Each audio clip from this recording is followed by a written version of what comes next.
I'm like, holy shit, I was the Indiana Jones theme. This is when he was doing that piece of shit Indiana Jones movie, and like, you know, they were playing the theme, so I was like, God damn, so I get to meet Han Solo, you know what I mean? Like, this is amazing. So like, I get changed, and I move my stuff to the other dressing room, this little small dressing room that doesn't have its own cookies, and I put my stuff in there,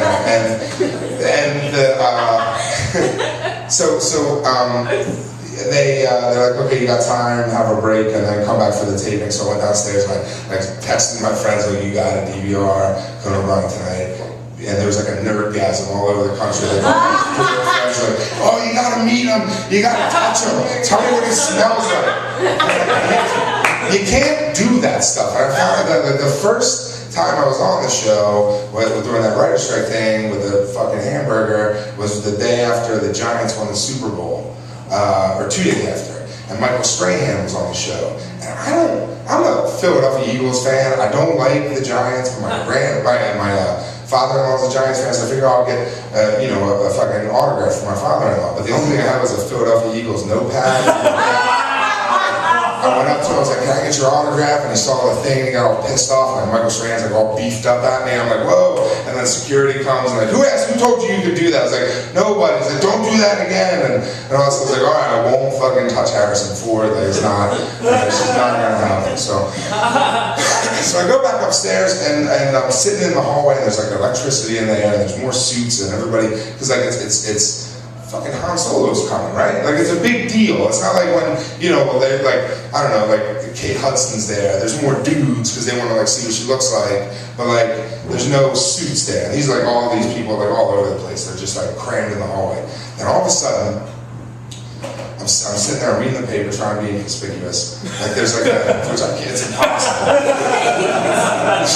So there's like a buzz in the air, you know, like there's an electricity, and all of a sudden the people part, and here comes fucking Han Solo walking down the hallway with this big giant, the biggest black dude I ever saw in a suit, and then the one I was really scared of, this little Israeli guy who was also in a suit. And like I didn't want to mess with either of those guys. So I'm sitting there, and Harrison Ford's all cool with like this rumpled gray suit, and he's got an earring in. And it's like, it's Han Solo. It's like, you see those old pictures of Bob Dylan, and you see he's like, it looks like everybody else in the picture's out of focus. Maybe he is, but like he's the focus. This is Han Solo. Harrison Ford's right there. It's like, you know, give me back my family. He's like right there, and like he's just emanating this like charisma and like coolness from his body, and like he's looking around, you know, and one of the writers is talking to him about like doing a comedy bit, and he's looking around and his eyes rest on mine for a second, and when I'm just sitting there, and he's literally right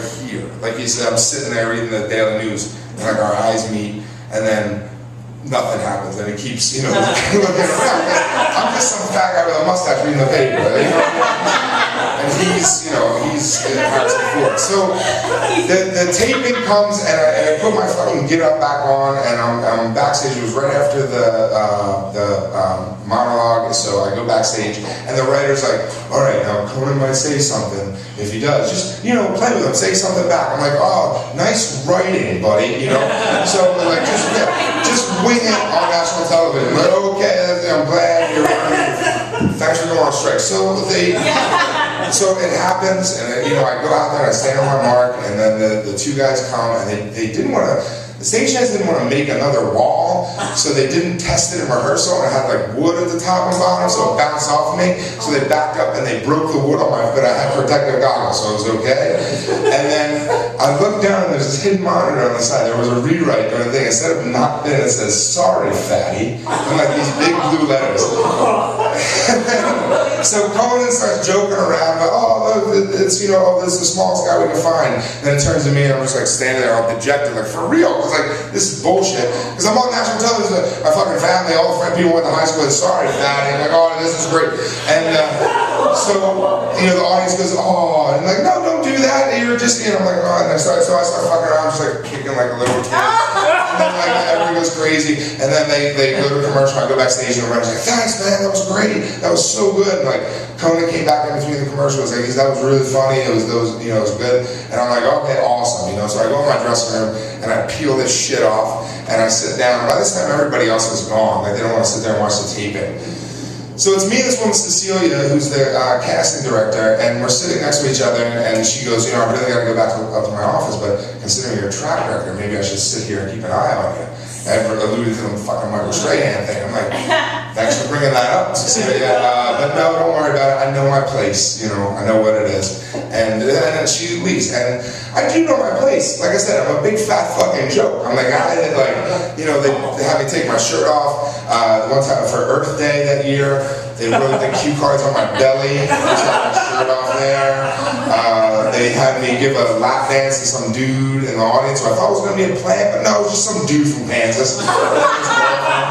And like, they had me, one time I was a biker in a diaper, and you know, it's always some fucking, they put my head, like, somebody else's head on my body, or in something, and like, oh, that's what I'm doing. And I got pissed off. I'm sitting there by myself in this hallway, like, you know, I take this seriously. I've been hustling for a lot of years, and I go to acting classes, and I do, you know, a couple plays a year, and I take it all seriously, and I teach improv, and I teach storytelling, and I perform all over the place, do a lot of shows, and I do serious work, and I have a band, and I do all this stuff, and it's like, I take this really seriously. I'm not a fucking dilettante. Like, I'm gonna be the big fat joke, I'm gonna be sorry fatty, you know, like, I'm like, what am I doing with my life? This is bullshit, you know what I mean? Like, I really, you know, tell them all, like, this is the thing my family's gonna be proud of me of. My grandmother in Philadelphia is gonna watch this, like, there's our fat grandson on television, you know, and that takes no skill, and you know, it's like, Jesus, you know, maybe I should just patent it.